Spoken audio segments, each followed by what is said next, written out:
Assalamualaikum warahmatullahi wabarakatuh. Apa kabar nih teman-teman? Masih sehat semua, insya Allah. Saya mewakili kelompok saya ingin membuka presentasi mengenai perancangan sistem informasi penjualan peralatan gaming berbasis web. Oke, next.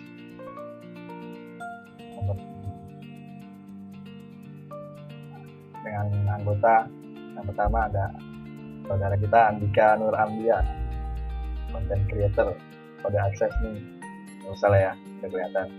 Oke, lanjut. Ada Muhammad Rizal Diamin, lalu Imam Suwandi, saya sendiri, Bagus Dwi Gusti. Ya, pembahasan presentasi yang pertama ada project starter, di mana dalamnya terdapat latar belakang permasalahan, deskripsi produk, keuntungan yang diharapkan, rancangan aktivitas secara global. Yang kedua, presentasi mengenai analisa sistem berjalan, kebutuhan sistem, desain sistem, pengujian, serta pemeliharaan. Yang ketiga, ada sistem online, penjelasan secara singkat mengenai sistem online, rancangan sistem yang kita buat.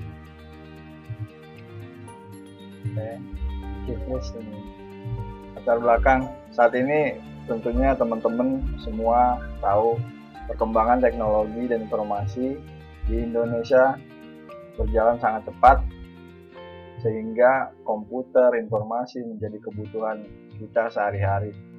Bahkan gaming pun yang menjadi rancangan sistem kami sangat pesat berjalan, entah itu penjualan serta produksi industrinya. Oke, lanjut. Permasalahannya saat ini penjualan gaming atau alat-alat gaming gear pada umumnya masih melakukan transaksi secara manual. Ya, walaupun sudah banyak startup, tapi masih kebanyakan orang-orang pada datang ke Mangga 2 atau ke tempat-tempat penjualan peralatan gaming lainnya. Nah, di sini kami tentunya merancang sistem yang menjual khusus untuk penjualan gaming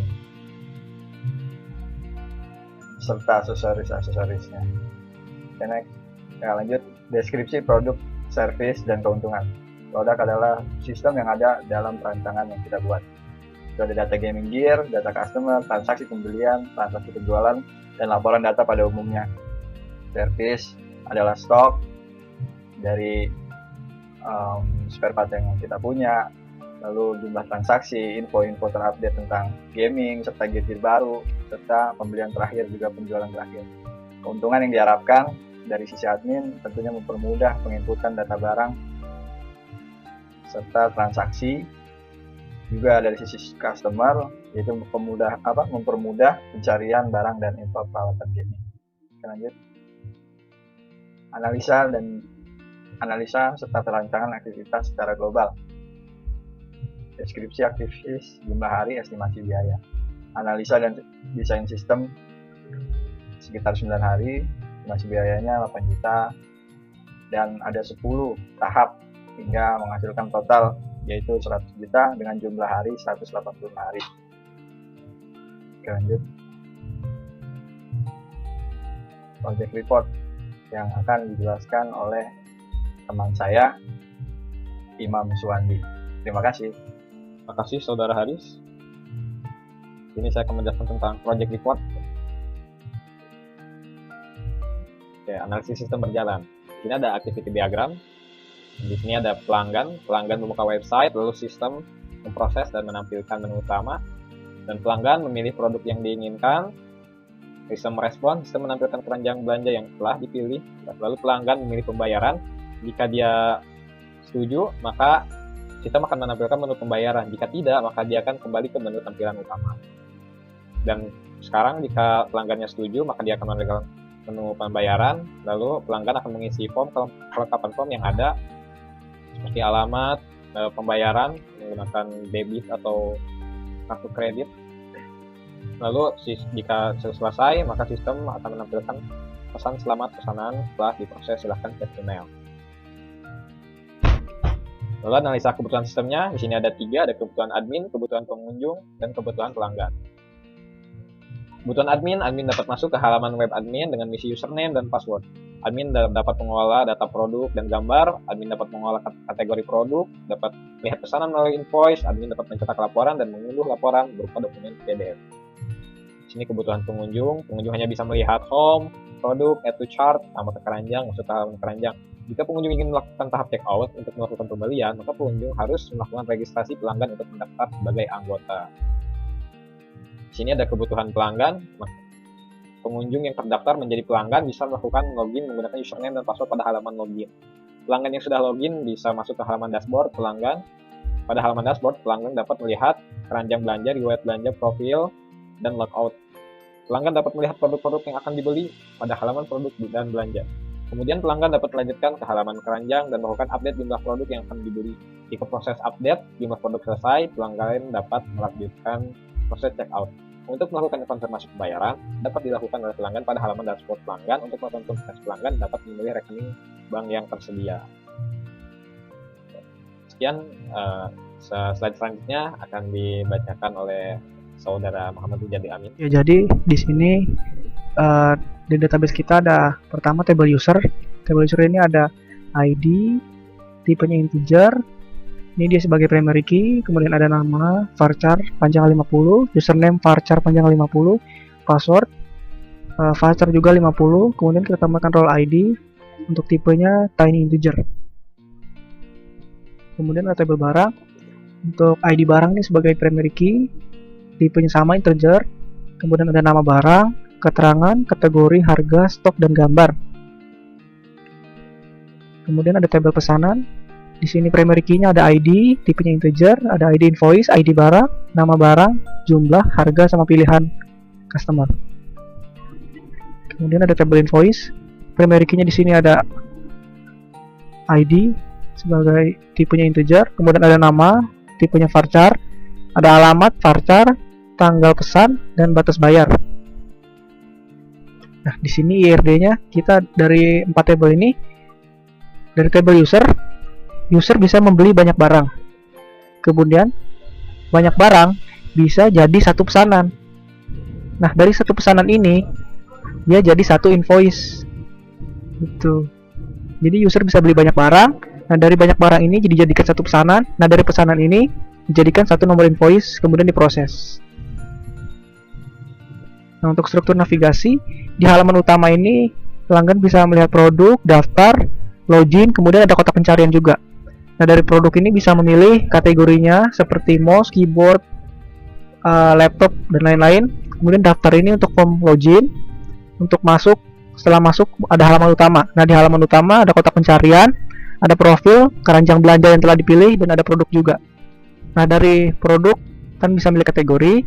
Untuk dari keranjang belanja ini bisa melihat ke checkout untuk meneruskan pembayaran, kemudian memilih metode pengiriman, metode pembayaran, kemudian status pesanannya berhasil atau tidaknya.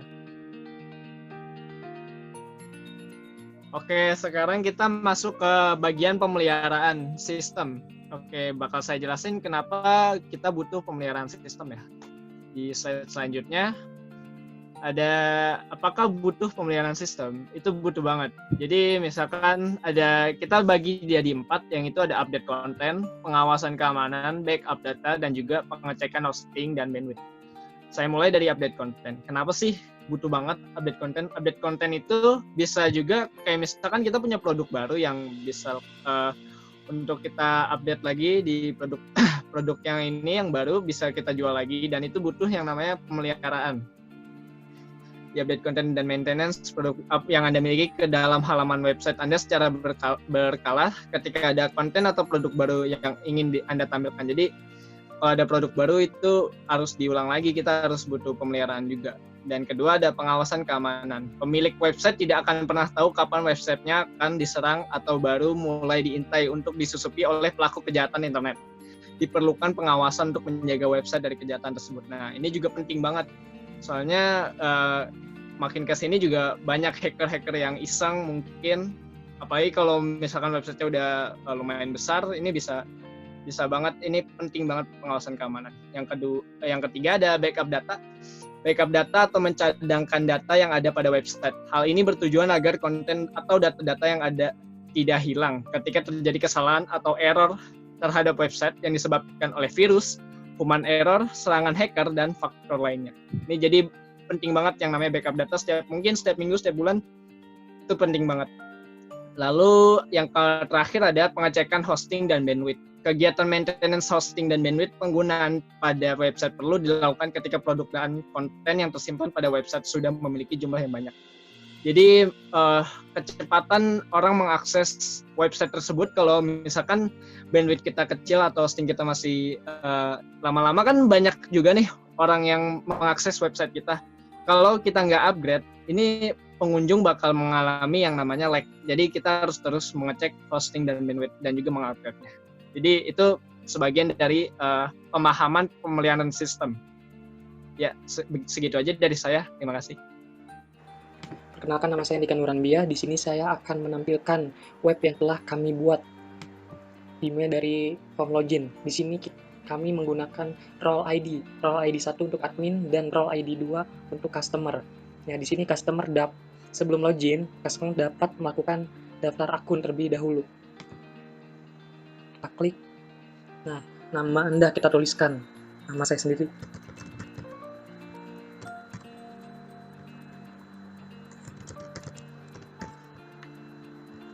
Kemudian password yang pertama dan yang kedua harus sama.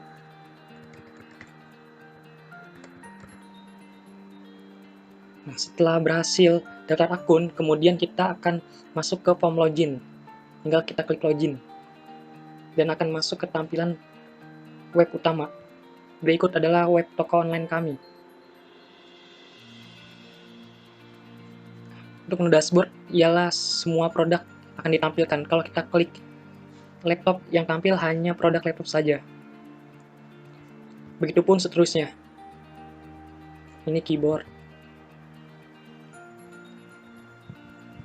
Nah, di sini customer bisa membeli produk yang diinginkan.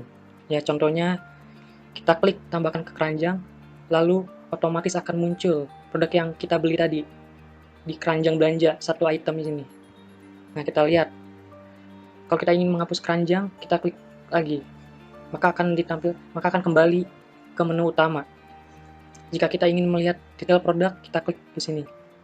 Nah, berikut ini adalah detail produknya. Jika kita ingin belanja lagi, maka tambah ke keranjang. Maka akan masuk ke keranjang belanja. Jika kita klik lanjutkan belanja, maka akan ke menu utama lagi.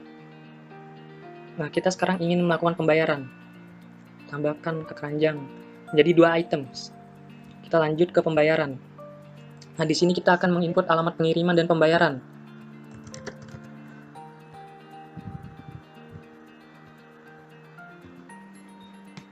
Di sini jasa pengiriman kita bisa memilih. Kita milih Gojek saja. BCA. Banknya bank BCA. Lalu kita klik pesan. Nah, setelah pesan berhasil, nanti akan muncul selamat pesanan Anda telah berhasil diproses. Dan untuk menu admin sendiri berikut. Kita masukkan username-nya, lalu password-nya. Berikut adalah tampilan admin Gaming Gear. Admin di sini bisa mengupdate barang dan menghapus. Coba kita tambah barang. Kita tambah namanya laptop. Keterangan laptop Asus. Harga kira-kira 2 juta. Stok 100. Nah, di sini kita bisa memilih gambar juga.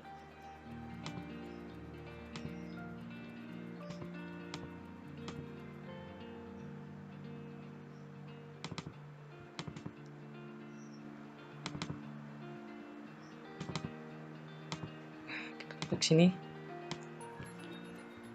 Lalu kita simpan.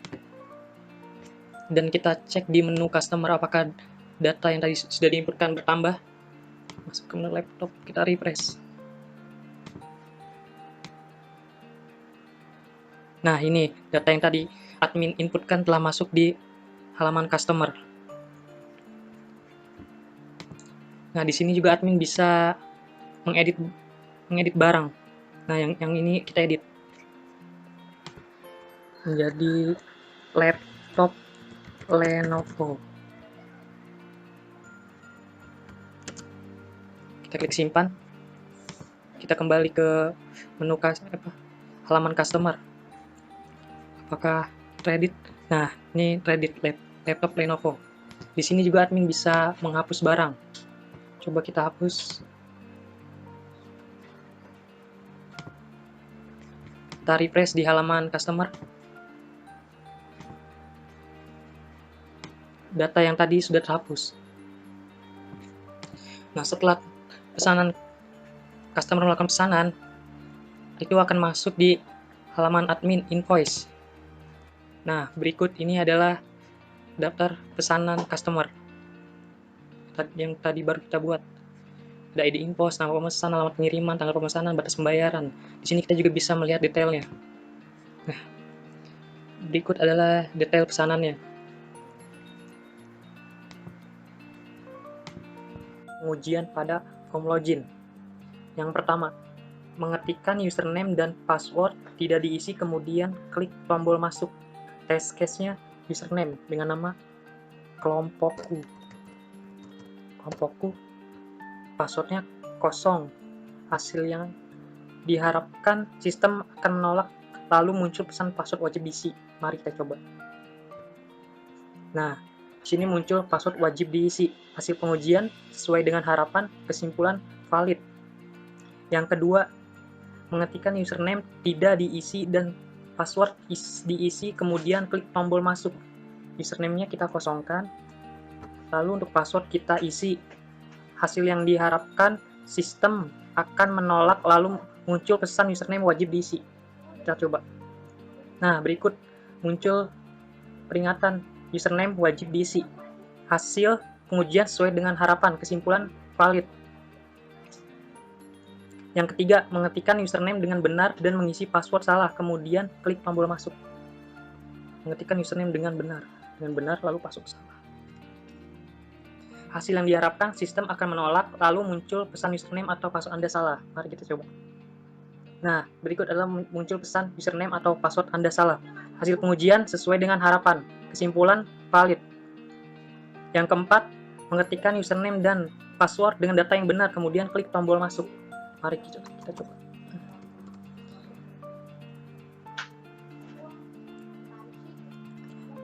Login, hasil diharapkan login berhasil dan akan muncul ke halaman home admin. Mari kita coba. Nah, ini adalah halaman home admin. Hasil pengujian sesuai dengan harapan, kesimpulan valid. Ya, berikut ini adalah pengujian yang sudah kami tadi coba. Dan kesimpulannya semuanya ialah valid. Masuk ke penutup. Kesimpulan.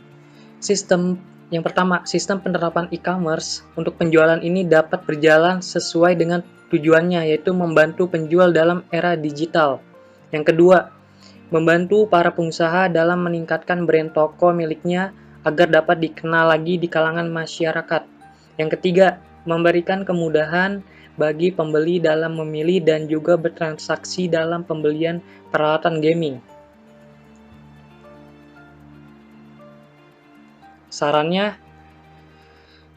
kesan untuk meningkatkan pelayanan sebaiknya website dilengkapi dengan testimonial agar customer dapat meninggalkan pesan atau kesan tentang barang yang mereka beli di website kita.